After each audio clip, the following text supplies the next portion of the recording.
Hi. Welcome back to my channel. I hope you are enjoying all my videos, and if you are new to my channel, don't forget to subscribe and hit the bell icon. If you haven't asked, I am a newbie in blogging, so I am not yet expert in this field. But I always wonder how it is to be a blogger. As I finally went into research about this, I realized the importance of a media kit for a blogger, so today I'll share with you the basics of a media kit. This is gonna be really helpful for you if you are an aspiring or a beginner in blogging, or if you are into blogging for quite some time and does not have a media kit yet. So let's start. First, we need to know what is a media kit. In the blogger realm, a media kit is a document that outlines the key facts, statistics about your blog. Generally, a media kit is given to potential advertisers or brands that you want to collaborate with. Your media kit should be sharp and to the point.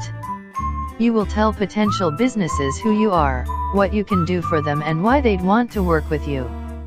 A media kit can be emailed out to potential advertisers and can also have its own page on your blog so that it can be accessed by someone visiting your page who may be interested in advertising. What should you indicate in your blog's media kit? First, it needs to have your personal information. Your name and your blog name, of course. It has to have a short bio about you and your blog.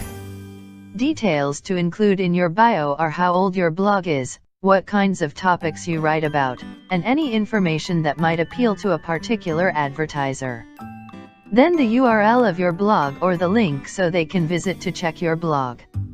Your email address and your contact number so they will know how to contact you in case they want to work with you.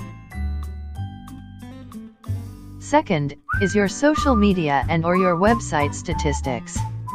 Of course, brands will want to know what kinds of results they can expect from working with you. So they should have an idea on how your social media and website performs.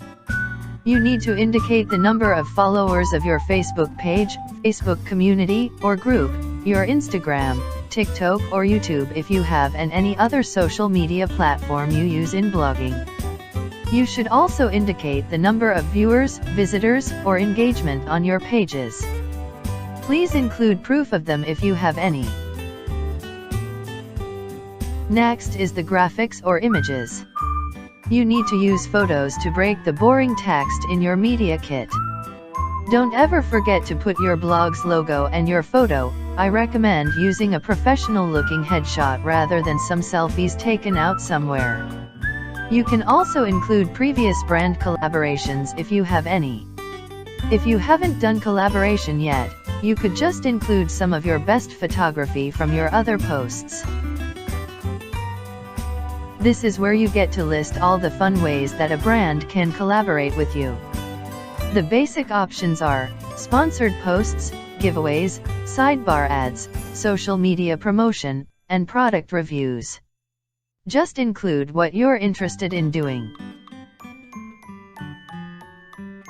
If you already did some collaborations, you should consider listing them. You can just share their brand logos or share the results of the campaign, such as how many giveaway entries and click-throughs were received. You can also add testimonials from previous brands you've worked with.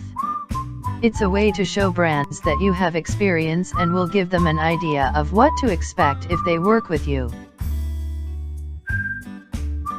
Now, we go to emailing your media kit. Your media kit should have a proper file name so it can easily identified by the brand you are working with. Make sure that there is a message when you send out your media kit.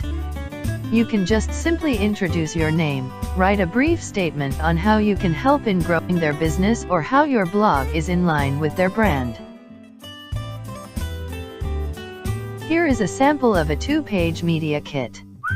If you don't have the skills to design your media kit, you can just simply go to www.canva.com or you can download Canva app at Play Store. There are a lot of media kit template there that you can customize. And good news, it's free. So I hope this helps you to have an idea on how you can start working with your media kit. Thank you for watching. If you have any feedbacks or suggestions, you can comment down below. Don't forget to like, subscribe and hit the notification bell. Thank you guys, see you on my next video.